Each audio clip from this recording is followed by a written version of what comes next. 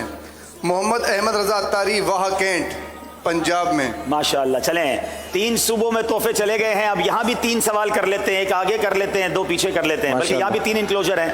چلو تینوں میں کر لیتے ہیں. شفیق بھائی آپ وہاں موجود ہیں, سوال کیجیے اور دیکھیں کیا جواب ملتا ہے. چلے دیکھتے ہیں کون جواب دیتا ہے. یہ بتائیے کہ جنتی جنت میں کتنی دیر سویا کریں گے؟ ارے واہ, کون جواب دے گا؟ کیا سوال ہے. ماشاءاللہ. جنتی جنت میں کتنی دیر سوئیں گے؟ یہاں پہلے جواب دینے والا جاگ رہا ہے کہ یہ بھی چیک کر لیجئے گا. جاگ رہے ہیں. ٹھیک ہے. حاجی صاحب کے ہوتے ہیں کون سو سکتا ہے. چلے جا. آپ کے سوال کا جواب یہ ہے کہ جنت میں نیند ہوگی ہی نہیں, کیونکہ نیند جو ہے یہ موت کی قائم کام ہے, تو جنت میں موت جیسی کوئی چیز نہیں. جنت. جی ہاں, جنت میں نیند نہیں, کہ نیند ایک قسم کی موت ہے اور جنت میں موت نہیں ہے. تو ان کا جواب بالکل درست ہے. سبحان اللہ سبحان اللہ. وہاں بھی تحفہ دے دیں.